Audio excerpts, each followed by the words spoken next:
You wanted the best.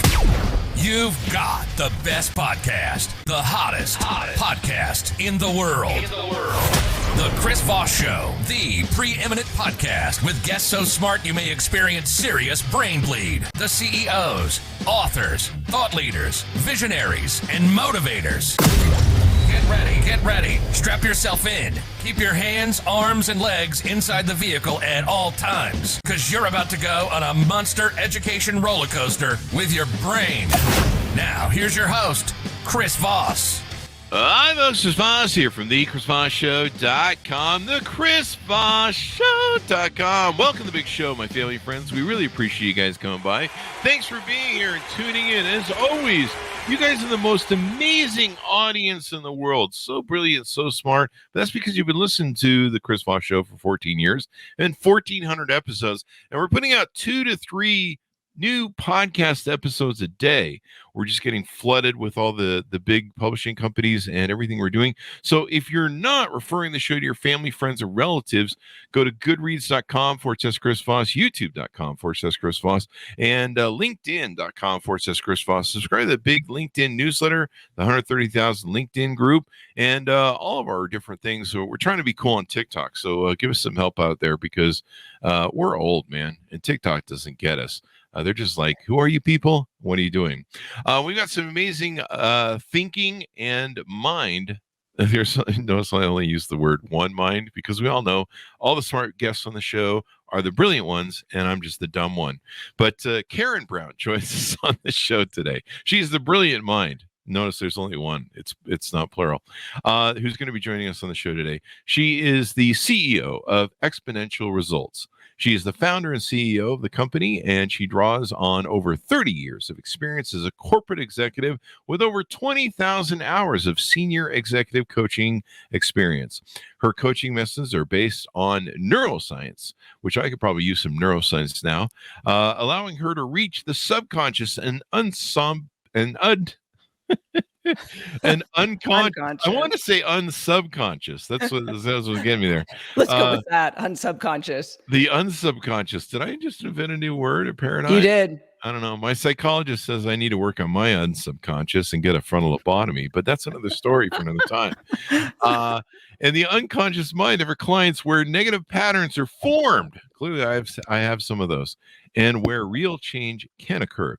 She is a focused athlete, having completed as an amateur in the Ironman World Championships in Hawaii and numerous endurance events around the world. Karen is the author of Unlimiting Your Beliefs, 7 Keys to Greater Success in Your Personal and Professional Life. Welcome to the show, Karen. How are you? I am fabulous. Thank you. Fabulous, darling. Fabulous. Wonderful to have you on the show. We're having some fun with that, with the old BBC there. So give us your .com so people can find you on the interwebs, please.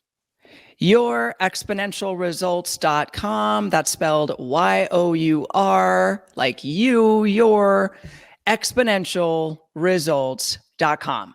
There you go. And your book was entitled Unlimiting Your Beliefs, 7 Keys to Greater Success in Your Personal and Professional Life, told through my journey to the toughest race in the world. That's my as in yours, not mine as in mine. January 9th, 2018. So welcome to the show. Tell us a little bit about like your origin story. What got you here and got you into doing all these hard events, like doing these tough events? Like what did you do? You're just like, hey, I really want to go doing these tough events just for fun. Yeah. Wait, you don't get paid for this? Oh no, my friend. I got to pay money to do them. Yeah. And you accepted that? You like went, hey, this seems like a good idea at the time. So what motivated you want to do all that? It's actually a great story. So when I was 14 years of age, I was flipping through the channels on the TV, and I saw the coverage of the Ironman World Championships in Hawaii. Mm-hmm. And I didn't know what an Ironman was. I didn't even know what a triathlon was. And I was stopped dead in my tracks because of the drama that I saw unfolding. This was the year of Julie Moss and Kathleen McCartney, which is a famous rivalry. Mm. And it truly was a big drama that unfolded. And right before my eyes was sort of this train wreck that I could not look away from. I literally couldn't tear myself away from it. And I wondered why, because I literally didn't know what was going on. And I sat down on the couch, and over the next few minutes, these big emotions began to well up inside me, and I started to tear up. Wow. And what I realized was I started looking at that and comparing myself to it and thinking, what if I have inside me what it takes to do that? Wow. And I'm not tapping into it. I'm just living this small, safe life. That's exactly what I was doing. Even though I was really successful, I had all the outer trappings of success, but I knew in my heart of hearts that I was only doing things that I knew I could achieve. Oh. Now, all of a sudden, here was this behemoth, monster, humongous thing. Caused me to want to vomit anytime I thought about it, because I didn't have any earthly idea how anyone could do it. Yeah. Keep in mind, so Ironman World Championships is a 2.4 mile swim in the ocean, 112-mile road bike, followed by a 26.2 mile marathon. You have 17 hours to complete the race. And it's in really difficult conditions, high heat, humidity, crosswinds. You have everything against you in this I can't race. do this in my at my gym or in the living room with the walking thing, whatever. The treadmill? Treadmill, yeah. You can tell I don't exercise. Yeah. But the thing was, I had, up to this point, I had never run a marathon. I was primarily a recreational runner, and I had never even ridden a road bike. I was a mountain biker. Oh, wow. But all of a sudden, from watching this and connecting to it in the deep way that I did, I wanted to do it because I felt this innate sense of, okay, I have to do that to see what I'm capable of. Oh, wow. All of us have enormous, infinite potential. And this will be my way to tap into that and to really learn what I'm capable of. Was there something in your past or did you just kind of realize that maybe you need to push your boundaries to a new level? Yeah, I would say massively expanding my comfort zone is what we're talking about. Yeah, definitely. Because like I said, I was just doing things that I knew I could. I was calling them challenges to other people, but I knew I could accomplish them, whether they were in my personal life or at work or athletically or whatever. Yeah. And so what I really did need was something this huge to break me out of my comfort zone, do something completely new and different, that also caused me to open up in a big way to see what else I might be capable of. Wow. And definitely explore, maybe some self-limiting beliefs or something you were self-limiting in your life. Yeah. So limiting beliefs are a real thing. They're scientifically proven. And about 30 years after I saw the World Championships on TV, because I still hadn't pursued training for it yet, I was in a class and we were studying neuroscience and specifically how our brains establish limiting beliefs. And it really just is a leftover sort of bug in our operating system from caveman times, which is our subconscious mind trying to keep us safe and alive. So when we're faced with anything new, different, maybe even scary, maybe even dangerous, our subconscious mind jumps in immediately and goes, no, you're not going to be able to do that. You shouldn't do that. You shouldn't be doing that. Stop doing that. There you go. And believe me, there were plenty of people later that said, no, Karen, you should not be doing the Ironman. So, and imagine there's a lot of training that has to go in for that, right? A shit ton, man. Like I just couldn't get up and do it, right? Oh, no. I trained for 2 years to be able to do it. Yeah. Wow. About 25 hours a week over 2 years. And how much do you get paid for this again? No, I'm just kidding. 0. Yeah. Remember, I got to pay for the privilege of doing it. Wow. I need to chart. I need to figure out. I need to start something called Iron Man potato chips or something, Yeah. and Cheetos and beer or something. I don't know. So, had you started your own company, your consulting firm at that time? Were you just looking to branch out, or was this something that maybe took you out of your corporate world and made you want to start your own company? Yes and yes. So actually, no and yes. I had not started my company at that time. And it definitely did cause me to want to pioneer what I learned in this endeavor and my previous years in corporate leadership and also then executive leadership coaching to bring it all together and to work with clients on developing their leadership through the use of neuroscience and specifically behavioral patterns. Because remember, limiting beliefs is nothing more than a behavioral pattern. There you go. There you go. So when you work with executives and stuff, what do you find the biggest thing is tripping them up? What do you find is the biggest thing that they're usually challenged by? Behavioral blind spots. Scotomas, I think some people call them. Is that right? Yeah. Glaucoma, scotomas. I can't remember who came up with that term. I think it might have been Tony Robbins or something. But scotomas, blind spots where you can't see because of your belief systems, right? Correct. Yes. Yeah. So blind spots are unrecognized weaknesses or threats that can hinder you.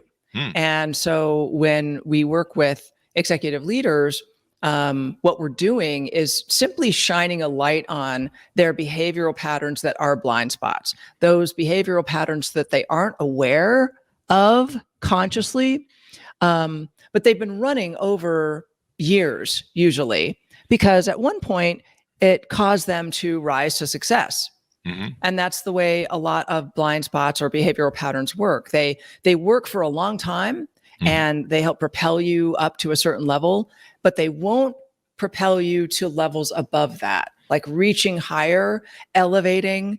They won't get you there. So you literally have to come into contact with them, see them for what they are, look at what the results you're getting from them is, and then establish new ones and run those instead if you want to elevate your performance. There you go. And you know, it's interesting to me with scotomas. With my business, I was always worried about the one thing that we hadn't identified or looked for. You know, it's the lion sneaking up to you from behind you. And since you believe that, well, you know, things work this way, you know, business is constantly changing too as well. So you've got to adapt for that. Yeah, absolutely. I mean, the types of leadership that worked 10 years ago even is ineffective today.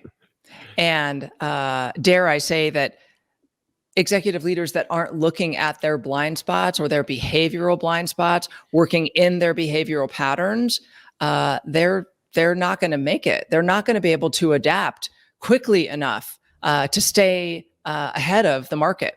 Yeah.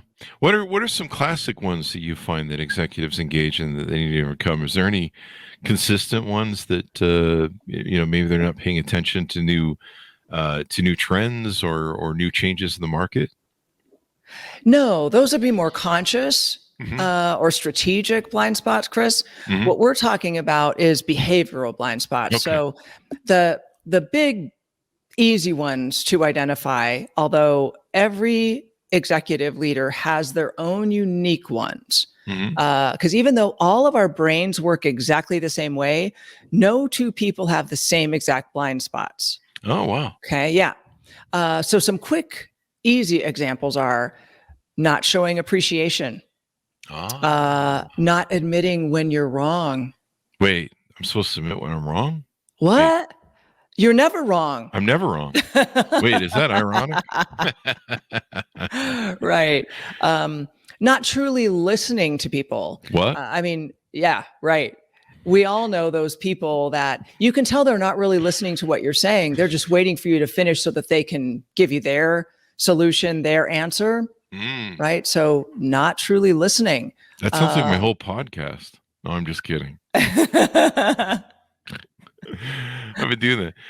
Yeah. Yeah, and then behavior is the thing that really develops us, and leadership is so complicated. I mean, there's a lot that goes into it. People are just like, I don't know, they give me a title, and I just rule over everybody now. It's like, no, it's a little bit more complicated, that isn't it? It's a lot more complicated, complex, I would say, than that. Yeah. But the good news is leaders are not born. They are made. Leaders are not born. They are made. And as long as you apply enough aptitude and you really learn and do the work, you can be a great leader. Mm-hmm. Yeah. But even then, you can have behaviors, like you say, that you don't see, or that maybe are hindering you, like Sure. I remember one, I don't know if this counts as a behavior, but I know that Mario Cuomo, when he got got some sexual harassment charges there, we found out he was going around hugging everybody and being a little too handshaky. And I was like, dude, after Me Too, like, you're running around hugging people still? Like, what the hell is going on? I'm not sure if that counts for what you're talking about, but it absolutely does. Yeah. That's a great example, an extreme example of a behavioral blind spot. You're like, what are you doing? Some of the CEOs that I see, I'm just shocked. We used to write people up for sexual harassment for our companies in the 90s, and yet you see, like, I think the CEO of CNN has an affair with somebody at the office. McDonald's had one of those. And I think there was somebody else recently in another place. And you're just like, what are you guys doing, eh? Like, have you? There's different ways of dealing with stuff. And I think a lot of leaders, maybe these days especially, have to focus a little bit more on empathy. It seems like the workplace has really kind of changed, and there's microaggressions now, and diversity things, and so you've really got to take a look at a lot of your behavior, or maybe some of your biases. Yeah, you know what this really points to, which is the number one factor in what we call authentic leadership, which is the most effective current form, modern form of leadership. And that it points to the number one element or factor that you have to be a great authentic leader, which is self-awareness. I have to be self-aware too. I just can't wander around doing whatever I want. Right? Oh, wow. Well, the examples that you just gave show that those people are not self-aware. Yeah. Because self-awareness says that you are aware of your own behavior and the impact on others. Well, those people are blind. They have no awareness of their behavior and impact on others. Yeah, or just, I don't know. Sometimes they just think maybe they're above the law, or above the whatever the constraint is. There's like a narcissistic sort of, I'm above the law, as South Park. Is that maybe some of it that plays into it, that maybe they think they're immune? Or they could be in a powerful, prestigious position where they feel like they're beyond reproach. Sure, that could be it too. But when you boil it all down to its simplest form, it is a lack of self-awareness. There you go. Yeah. And I can see how that can be a huge blind spot, because you're just kind of operating on autopilot. Maybe what you've always done, but society changes, rules in offices change. There's, we've seen a lot of growth of the diversity stuff. There's a lot of different issues of being more empathetic towards race, diversity, et cetera, et cetera. And, every now and then you'll see some executives stick their foot in their mouth and say something on TV or something. And it's like, well, there goes that job. Yeah. Oh, yeah. The other thing that it has to do with is relational transparency. What you were just talking about, DEI. Hello. How you're in relationship with other people, other groups, right? What we work on for the behavioral patterns that deal with that is something called relationship intelligence quotient. So think EQ, the next evolution of it, and the acronym is RQ for short. Oh, okay. Yeah. So it's tell us more about the relationship thing. Help me understand that, because I evidently have a blind spot on that. Let me just say, I'm relieved that you're still on this show and that you haven't been shown the door because, you felt somebody up or something like that. Because I would never do that. Relationally transparent. No, like I said, I was doing the sexual harassment write-ups for employees in the 90s, man. When that thing hit, I was the CEO. It's like, hey, we gotta, you gotta deal with this stuff or else it gets out of hand. But so I don't know, man. I would never do that. I mean, I don't even hug people. I don't even touch people. I don't get near them. I'm like, stay over there, employees, and stay away from me. So, but EQ, now that's not emotional quotient, right? Or is it? EQ is emotional intelligence quotient. Okay. So RQ is relational intelligence quotient. And what relational transparency is understanding how you interact with others. And the dynamics that ensue.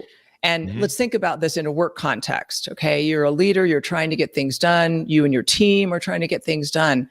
Well, everybody goes about getting things done in a slightly different way. This is called your motivational value system. I thought those were called my bad employees. Well, that could be too. Could be too. Good and bad, and everybody in between. Wait, there's good employees? Yeah. Don't you have any? No. I've seen them all, and they've seen me. Well, that's a different kind of problem. That's probably that's another show. That's probably still my problem. Okay, so how this works is we are able to scientifically map out every team member's relationship interaction patterns. So if you and I and 3 other people were on a team, we would map out and put this up on the wall, how we all interact with each other when we're trying to get things done at work. Oh, really? Yeah. This is truly revolutionary, even though the science on this has been around for 32 years. But the reason it's revolutionary is because every time we put this in front of an executive team, they literally sit back in their chair and they go, holy shit, this is exactly what goes on. Yeah. How did you know this? And we go, it's easy. All we did was inventory your behavior, how you guys interact. It's actually very, very simple. Yeah. So and then we help them to see their behavioral blind spots, how to interact, collaborate, and even engage in healthy debate and productive conflict better. There you go. So this is kind of like individual business love language, maybe. Right. Oh, that's a great way to put it. Did I? I thought that was going to be a sexual harassment thing. So I think once we use the word love, we're probably don't want to use that at work on that one, but it's a good analogy. So you understand, I learned a long time ago that you can't treat all your employees the same. There's different people that can produce better or produce differently, and you've got to approach them better, motivate them different. You can't motivate everybody the same way, just getting up and doing rah-rah speeches. We were talking on the show recently, and I need to come up with a better word for it because obviously things have changed. But I used to use it calling touching employees. We were talking about remote work, and boy, that just sounds bad when I say it. But to me, I gotta find a better word for it because things have changed since the 90s. Yeah. But when we had our major companies, to me, going around and meeting with each individual employee and motivating them and touching base with them, that's really what the touching is, touching base with them, checking in with them and going, hey man, how's it going today? Making them feel like a human being, making them feel like I cared because I didn't. And, just having that interaction thing. And I think we were having this conversation a couple weeks ago with an author over remote work and how hard it is for leadership to be able to touch base with employees across the Zoom meeting because, there's a little infection. It's harder to kind of infect people with your enthusiasm, your motivation, and being able to get them jived up to work hard. And of course, sharing vision, selling vision to people. And so I used to like that because I'd have to go around my salespeople, and my salespeople would have different issues. Sometimes, maybe they're getting divorced and they got some sort of home thing that's going on. It's screwing up their sales, and they need me to play psychologist and work it out. But that's one thing I used to like before remote work, was being able to touch base with employees. And basically, I call it a personalized touch, but obviously I can't use that word anymore. I'm going to come up with something better. Do you have any ideas? Wow. Yeah. So the modern term is connecting. See, Not to take anything away from touching and infecting. I want to infect Were STIs a part of your organization at some point? This is the 90s, eh? We just had alcohol, cocaine, and I don't know, whatever else the hell was going on in the office. But it was pretty much like what was that movie, The Wolf of Wall Street? That's kind of how it was. Yeah, that was a sales game. So with some touching and infecting added in. You know what? There was something like going on between the better looking employees, but on the copy or whatever. I don't know what that means. Okay. But, so it is connecting. It's connecting. This circles back around to authentic leadership. You are able to, and I'm not even going to make any jokes about circling back around. HR is sending me a beep right now. Oh, I'm sure. No, so are some others probably. Probably. Okay. So authentic leadership, and I'm going to get this out before I crack up, because it's absolutely true. Authentic leadership is sharing yourself in whole and authentically with team members. Is that when I come to the office in my robe or half naked, wearing shorts? That's why I had to get it out with a straight face first. You knew that. You knew you were setting me up for that. Exactly. Huh? I get it. I was lobbing that in for you. There you go. We should be a team, go on the road with a comedy bit. No, these are important because, like I said, I kind of have a little scotoma there. I don't even know what the hell they call it. But I do know to stay the hell away from them. Although I don't know, being able to give someone a pat on the back or high five every now and then is cool. But I don't think that's even legal in corporate world anymore. I think you have to keep a 6-foot distance and just poke them with a stick or something. Wow, even that sounds bad. Well, how about doing all of those things, connecting with them through your words? Words. You are being authentic about yourself with them, and you're inviting them to do the same with you. Mm-hmm.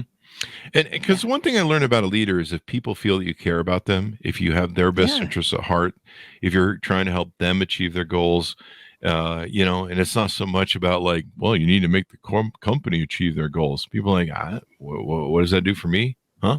Lately. And so what are some of the other things you help corporate executives accomplish?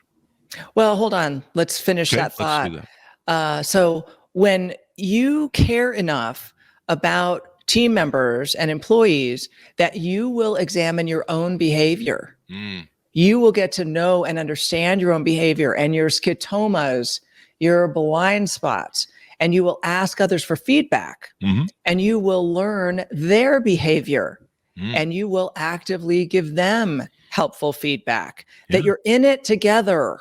Yeah. I learned some people's behavior and fired them too. So there's that. Well, yeah, there's that. There's that. They were stealing or, talking on the phone too much or something. Yeah. But that means you're in relationship with them, right? Relationship transparency, relationship intelligence quotient.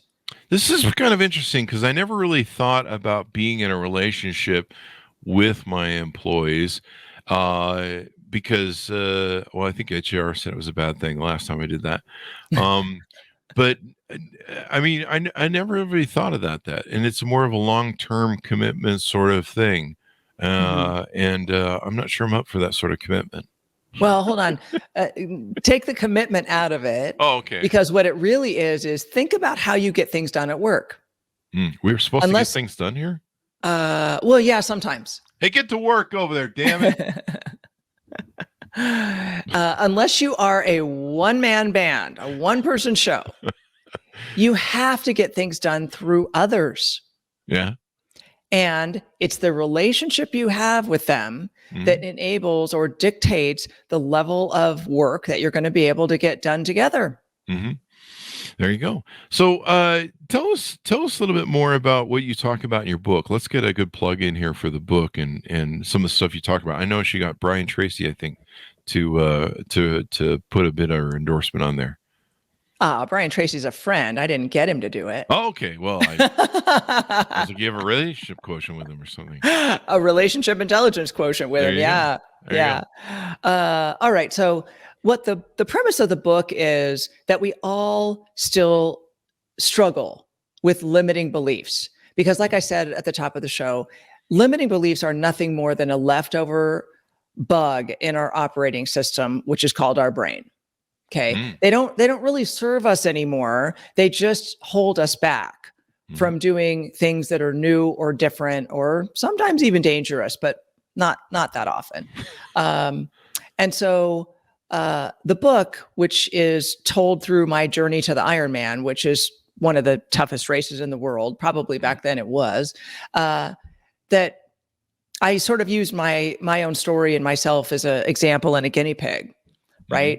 Because I am a super nothing, not talented athlete.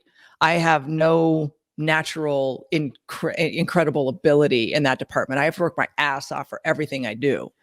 So I felt like I was a good sort of case study. And doing something humongous like that, you run into limiting beliefs. Oh, I can't possibly compete against professional athletes. I'm just a recreational athlete. I haven't ever run a marathon before. I haven't ridden a road bike before. Those are all limiting beliefs, right? So in the book, I teach you 3 steps. It's just as easy as that. 3 steps on how to unlimit your beliefs. And you can do it with any limiting beliefs. Works every single time. It's super easy because you know what? Our brains, what I often call our brains is this very powerful yet simplistic machine. It'll do anything that you tell it can do. And if you're subliminally telling it that it can't do something, then it's going to prove you right. It's going to go, yeah, we can't do that. And it's going to stop you. Sounds like half my life. Can you tease out the 3 things? Or do you want to, you got to buy the book. Well, yes, you got to buy the book. Yeah, you got to buy the book. Yeah, it's 3 simple steps, honestly. Anybody and everybody can do it. You're basically becoming aware of it, right? We talked about awareness. The first step is admitting you have a issue. Right. That's what they tell me down at the methadone clinic. Exactly. Oof. Skitomas, methadone, you're throwing them out today. We got them all. It's a full, we had cocaine in there earlier. Yeah. So, we got a full buffet. Well, and don't forget the touching and the infecting. Touching and infecting. It's a full contact show. It's a full contact show. It is. You mentioned earlier about, can I compete and beat, professional athletes? And I was like, you know how to do that. You just stick a stick between their legs or trip them, eh? You stick a stick in their spokes. Yeah. So now that I've interrupted you enough, how about can we get those 3 things there? I think sure. you got the first one, right? So first one is become aware of the limiting beliefs that you're running. You do that by thinking about whatever it is you want to pursue. Ironman, infecting people, whatever it is. And make a list of all of the limiting thoughts that come up in your head. Just off the top of your head, onto the page. I can't compete. I'm not a road biker. I've never run a marathon. I'm a terrible swimmer. Those were some of mine. So just jot those down, left-hand margin on a page. I like that, writing those down so that you have them, you can look at them. I mean, trying to battle them in your head is especially when you have 8 personalities like I do, is hard. But I like that. Yeah. So become aware of them, jot them down, and be aware that there's probably going to be more than one. There might be a leading one, but then stay with it and keep asking yourself that question and diving into pursuing whatever it is you're thinking of, and more will come out. Okay. And it's important, like you said, to get them all out of your head onto the page. Okay. So you can see them. Then take each one and write the opposite of the limiting belief. Mm. So for me, my limiting belief was I can't possibly compete against pro athletes in the Ironman. Mhm. The opposite of that is the unlimiting belief, which for me was I will compete in the Ironman World Championships. Yeah. Mine would Okay. have been I'll just trip him. Right. Okay. So write out the opposite unlimiting belief for each one. So you changed the paradigm of. Yep. Then carry this with you. Take a picture of it on your phone, carry it with you, whatever you have to do. Then when you notice yourself thinking that limiting belief, Mhm. interrupt it and then say out loud the unlimiting version of that belief. So literally, I would stop myself during the day. I was a CEO of a major real estate office at the time. Yes, I got some funny looks. It's okay. I would stop myself dead in my tracks and go, all right, stop. And then I'd go, I will compete in the Ironman World Championships. Mhm. And then I would go on. So I would do this multiple times a day. And 2 short years later, after I started pursuing this dream, I crossed the finish line in Hawaii. Wow. That is awesome. And remember, I'm nothing special. Yeah. Well, I mean, you are actually. I mean, everyone's a special person in their own right. My mom said I was special when she put me in the short bus when I was a kid, but that's a different joke. But how many hours did you say the Ironman takes? Well, they give you 17 to finish, Mhm. and it took me 15 hours and 45 minutes. Wow. That is crazy. That's basically exercising for 14 hours? 16. Thank you. 16 hours. 16. Yeah. That's a lot of exercise. Like I'm usually tired on the treadmill after like 5 minutes. Yeah. So I probably need to train a little bit more if I'm going to do the Ironman. So how did it feel? Tell us about how it felt for people that maybe are interested in trying to expand their limits and their boundaries and stuff. What did it feel when you find, you work so hard, you go through 2 years of blood, sweat, and tears. You get to the moment, you meet the moment. What's it like when you come out the other side of that, after all the puking and bloodletting and spitting up stuff and stuff? You're like, I can't feel my legs. What's it like mentally when you finally go, I reached the pinnacle and I did it? First of all, it was the most magnificent day ever. Mm-hmm. Even though I was swimming, biking, and running, exercising for 16 hours straight, which you're probably thinking, how the hell could that be magnificent? But it was the realization of this humongous dream. Mm-hmm. And so that whole day, every minute of it, even though I was toiling, was filled with enormous joy and just epiphany after epiphany that, everything that it took to get there, all of the connections that I made along the way, everything I learned, and that crossing the finish line, which I actually jumped over the finish line. Really? Oh yeah. Now I'm a white girl with no hops, but I leapt over the finish line, jumped 4 feet in the air. And this is after 16 hours of exercising. Wow. Yeah. That's how exuberant and filled with joy I was. I couldn't stop smiling. Wow. I was crying, running down Ali'i Drive from happiness. That is awesome. So yeah, it was the immediate and enormous realization of my potential and that I had tapped into it. Do you advise different executives to maybe do, or just anybody in their life, to try and push their boundaries, their limits, try does it have to be a really over the top goal, or jumping on airplanes or something, or can I just I don't know, eat an extra handful of Doritos today or something? Well, I don't think an extra handful of Doritos is going to be challenging enough to get you there. It's hard. You have to reach over, and then sometimes you have to go to the place for the bag and stuff. Go to the store. I know. Oh, it's tough. Yeah. So what I suggest. I'm not making Ironman anytime. It's really easy to get off track on this show. Yeah, so I'm sorry. What I suggest is do something big enough, or take on something big enough that you really don't know how you're going to do it. There you go. And maybe it makes you feel like you're going to vomit, break out in a cold sweat. Mhm. That is good. That is a good sign, because if none of those things happen, the dream probably isn't big enough.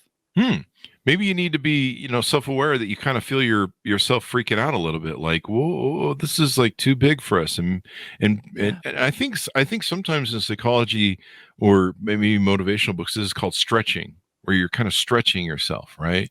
Yeah. Stretching your ability.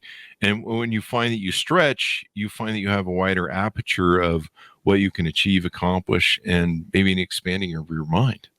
Yes, that's exactly it. Yes. Yeah. I call it expanding your comfort zone. There you go. And in the book, I open with an analogy that often we think we have to get outside of our comfort zone to do really big things. Well, I disagree with that. I don't think there's really any, scientific proof that shows how we can get outside our comfort zone to do big things. It's in expanding our comfort zone that we do big things, and that your comfort zone is actually like an infinitely expandable rubber band that never snaps back. It just keeps expanding bigger and bigger and bigger. Is there ever a point where you can not have any blind spots as an executive or as a human being? Is there a way you can master it all? Or is the world just going to constantly change, or you're going to constantly change, or business environment's going to constantly change, where you just have to keep trying to adapt and move with it? That's a great question, Chris. Yeah. The truth is, yes, you'll always have blind spots. But as you grow and expand and elevate, there are fewer of them, and they're less pronounced. There you go. Because I'm tired of trying to work to be a leader. I just like to get it over with. I just want to arrive and be like, okay, I know everything now, which is, I've thought I've known everything for the past 55 years. So, and clearly the more I know, the more I don't know, which is, that's always disturbing. Leadership is such a big challenge for people. And I think a lot of people don't understand that they're leaders sometimes, no matter where they are. I've had some people say, well, I'm just a manager here. I'm not the real leader. The leader's the CEO guy. I just kind of hang out here and move the papers around. And people don't realize there's all sorts of different places where you can be a leader. A parent is a leader. At least they are until the kids are teenagers. And then, that switches on the game. But in my estimation, in my viewpoint, everyone is leading themselves. There you go. I like that. Yeah. So whether you're a parent, you're a child, you're a student, you're a manager, you're a bank teller, doesn't matter. You are leading yourself, right? So you just own it and roll with it. Are there people that aren't leading themselves? I think I've seen those. Are they politicians? No, I'm just kidding. Oh, boy. Threw some shade there at the politicians. Oh, yeah. They're an easy crowd to pick on. So. Sure. There are plenty of people who are not leading themselves. And the way I like to look at that is that they're just not self-aware. They're not, they're asleep. So we've come back to the whole self-awareness thing. And that does explain some of the people that I see in life that kind of sleepwalk through life, and they accept whatever social norms are given them or social programming. So how do you know if you're self-aware or not? See what I did there? Yeah. Oh, that's great. Yeah. I would ask for feedback. There you go. From people that work with you a lot. Ask them for unvarnished, honest feedback. Yeah. And then have a neutral third party like us look at that feedback with you. Maybe we'll even do a relational or an RQ inventory of your behavior, because another cool application for that is that we can literally pinpoint the behavior that you feel like you exhibit versus the behavior that others experience from you. Yeah. Now, do you have to do like shows the blind spots? Do you have to do like an anonymous survey sort of thing so that I can't fire those people because I just want to? Retaliatory firing. That's one of my favorite things. Oh, right. Yeah. Don't do that, people. It goes right along with touching and infecting. Exactly. Yeah. Yeah. No, we did one of those surveys once to my employees, and it was basically a description of my behavior was lots of 4-letter words, and he smells bad. Which there's only That's one. the most interesting 360 I've ever heard of. Have you ever had that? You ever had somebody come back and go, "Hey, the boss smells bad. Eh? Need some cologne and maybe bathe once in a while." It is a version of a 360, but it is anonymous. There Yes. you go. Yeah. There you go. And I imagine is it hard for executives or CEOs to get that kind of feedback, or Yeah. Yeah. Yes, because of what you just talked about. Everybody fears their job. Yeah. Oh, if I tell you you smell, if I tell you suck, well, you're probably going to fire me. Yeah. Well, the nice thing is I No. know I smell, so it's Okay. It's like when the people comment on YouTube and they go, "You're fat." I'm like, "Oh, thanks for telling me something I didn't know. Thanks, buddy. Thanks for being the epiphany angel in my life."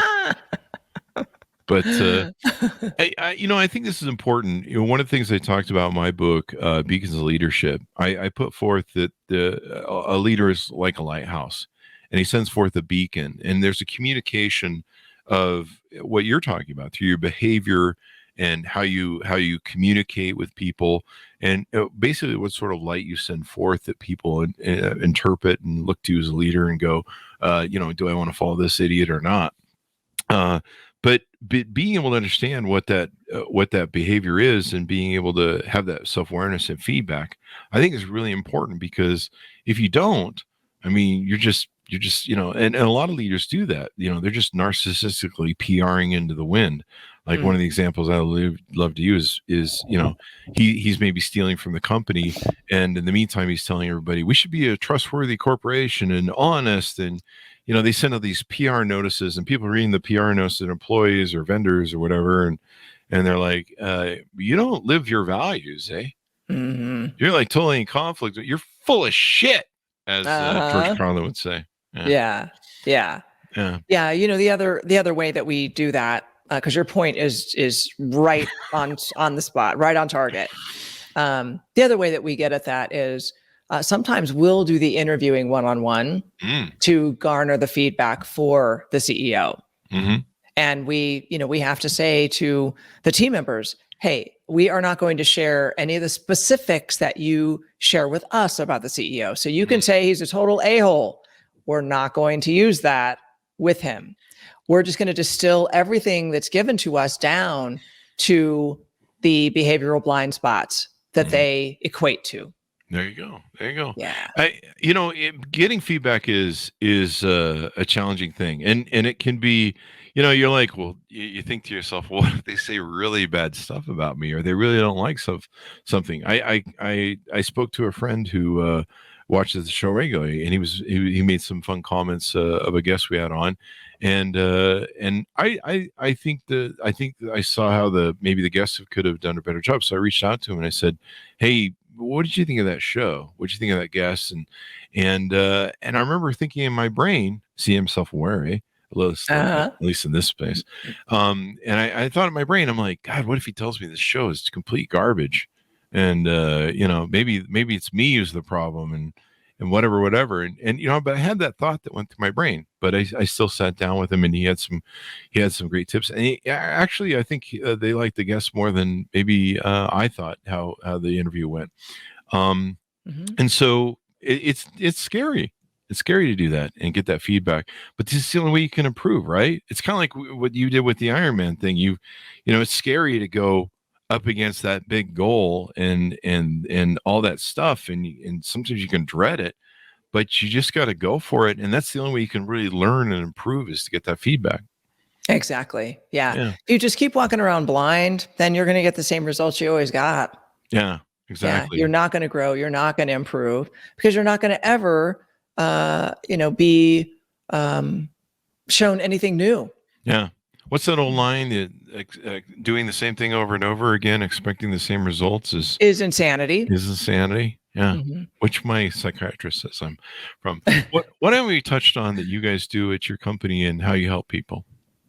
What haven't we touched on? Yeah. See, I use that touch word again. What the hell is going on? Right. Touching and infecting. I love that. I'm taking that away from this Yeah. show. What haven't we? What have you? Never mind. I'm not throwing that on your company. So anything more you want to tease out about how you guys do it and what you do over there? Yeah. Well, we actually can touch and infect everyone. So the way that works is we do enterprise-wide leadership development programs that There are you go. comprehensive, Mhm. soup to nuts. They include training and coaching and teamwork and RQ, interviews that we talked about, 360s, and all of it is customized Mhm. because no two companies are the same. As I said before, no two people or leaders have the same unique behavioral patterns or behavioral blind spots, right? So we've got to take all of that into account and meet the company where they're at, and then produce programs that will, fit what they have going on. There you go. There you go. Mhm. I like that. Leaders are everywhere, and a company has to develop their leaders because you've got to, as the people rise through the ranks, these are your future CEOs, your future vice presidents, future people you're going to fire, future people you're going to touch and affect. Don't do that, people. HR is in my ear right now. You've got to develop them because they're your replacement, especially if you're a CEO. I mean, that was one thing I learned early on as a CEO is, you eventually got to start turning things over to people. You got to start delegating, and maybe you don't want to be the CEO of your company. You want to move to some other things that you want to do, but you need to put somebody who's in a good leadership position who could lead well. And I've certainly, been guilty of putting in people that I thought would make great managers, usually good salespeople that we hadn't developed to be good leaders, and they made horrible managers. And salespeople and managers kind of are two different sort of animals. I'm not sure if you can fully convert them. You know better than I would. Yeah. But it was always a challenge because they're just, I think they're just two different modalities. But if you don't have good people you can put in different positions and let them lead. And I think a lot of people have leadership potential. Do they? Or am I delusional? Do I have a good tone? Yeah. A lot of people do have leadership potential. Remember what I said earlier, leadership is learned, not innate. That's right. That's right. But Sure. it has a direct correlation to how effective of a leader are you going to be, directly correlates to how much self-awareness you're willing to cultivate, Mhm. and then how much work you're willing to do to change your behavioral patterns. Mhm. Yeah. Let me ask you this. Those behavioral patterns include communication? Yes. Like one of the things I was always try to be self-aware and was always struggling to was making sure that what I was communicating, people are understanding. So like if you're telling somebody just a simple example, how to operate a piece of machinery. Okay, you go beep, beep, beep, boop, boop. And that's how you make that work. And, sometimes an employee would screw something up and I'd say, hey, what happened? They'd be like, well, you told me to do this. And I'm like, I did. And, you'd have to try and figure out the best way to communicate to make sure that, am I communicating my vision correctly? Am I instructing people correctly? Am I motivating correctly? So I just thought I was paranoid this time, but I guess I was trying to be self-aware. Oh, yeah. So Yeah. what you're talking about there is a couple of different things. First of all, managers manage things. Managers manage tasks. Mm-hmm. Leaders lead people. Ah, I love this. Yeah. So when you're telling, say, a manager how to run a machine, you are telling them how to do something. You're telling them how to manage tasks, right? When you're a leader leading people, what you're doing is setting expectations of the end result that you're looking for. There you go. And then saying, okay, that's the end result. Now figure out how to get it done. There you go. Doesn't matter to me how you get it done. I just want this to be the end result. Mm-hmm. And painting a good vision for them is really important as well. You have to set clear expectations. And that's something that we do find a lot as a behavioral blind spot, that either no expectations are set at all, Mm-hmm. It's just you go from a meeting where everybody says, oh, yeah, that's what we need to do. Mm-hmm. And somebody's going to do it, but No, they don't know who it is. And they don't know by when, much less anything more detailed about the expectations on what needs to be done Mm-hmm. or what the end result is. Or they're very vague. Yeah. Very vague. Or we just need to have more meetings. Yeah, we just need meeting. 20% growth. Okay, 20% growth in what? By when? Measured how? Yeah. Right? Simply. Give them some more detail and then truly step out of their way. Have some milestone check-in meetings. Mm-hmm. Ask what the trajectory is. Maybe measure some data, track some results, see if you're on trajectory, if you're on course. If not, this is called performance management. Ask some questions, mm-hmm. right? Hey, tell me what's attributing to where we are versus where we wanted to be at this point. Mm-hmm. Let them talk. See, the thing about authentic leadership that I think gets just glossed over a lot of times is the incredibly powerful use of asking good questions rather than assuming and telling. Oh, well, you're off course because we're missing the mark, and tell me what's going wrong. Mm-hmm. Where are you falling short? What? No, that's not going to be real effective with anybody. Mm-hmm. So you've got to ask really good questions, stay out of assumptions, and then get them to tell you what's going on. Mm-hmm. And then just help facilitate solutions for it. That is also your role as a leader. You are a facilitator. You do not need to be the smartest person in the room. You do not have to command and control, come up with every solution, every idea, and tell people what to do. That's the opposite of authentic leadership. Yeah. I love this because when I'd read, I think it was called The Fifth Discipline back in the day. I'm an old 80s books reader and a lot of the Tom Peters. And I remember, I think it was the Fifth Discipline, and the book talked about trying to create a learning organization. Uh-huh. And that was the thing I was always trying to do. And maybe the better language word is what you use, making a self-aware organization, because that way you kind of self-learn, really. Yeah. Sound right? Yeah, absolutely. Yeah, as long as you give people the room to self-learn, because guess what? That's going to include making mistakes mm-hmm. and failing, mm-hmm. right? But there isn't one person I can talk to that wouldn't say they learned the most through making mistakes or failures. There you go. That is the way we learn the biggest lessons. Yeah. We don't really learn much by having successes. In our subconscious brain, it's just like, oh, okay, yeah, that worked well. All right, on to the next thing. It doesn't even register. And then sometimes that just kind of reinforces sometimes maybe a scotoma or bad behavior, because we're like, well, I'm succeeding. I make more money. They give me a bigger check this year. Clearly, whatever I'm doing is working. Yeah. You know? And then suddenly you've hugged people too much, and you're Governor Cuomo, and you leave them with an infection. And you leave them with an infection. You got to go. Yeah. You got to go, man. Well, I mean, let me say this. The proof is in the pudding on all of this stuff. Mm-hmm. The several companies we've worked with doing, full comprehensive enterprise-wide leadership development programs. Mm-hmm. They had, the years that we did that, they had the best financial performing years of their entire company history. Wow. I mean, we're talking very mature, tenured companies, 55, 60, 70-year-old companies. Wow. Yeah. They were also voted some of the best places to work.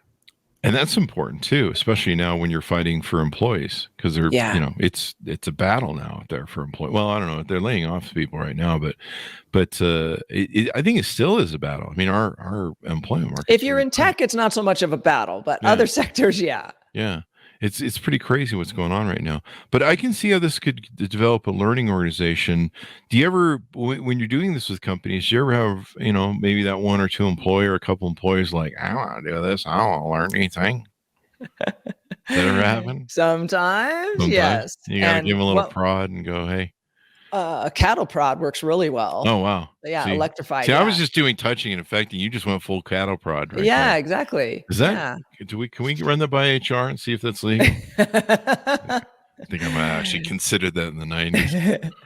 No, here's the really cool thing about how this actually works is people get curious. You know, those reticent ones, those resistant ones, they get curious. Number one, because everybody around them is using it. Ah. Yeah. Everybody around them is using it. They are looking inward. They are becoming more self-aware. They're working on themselves. And quite frankly, they don't want to be left behind. Mm-hmm. And second of all, the science interests them.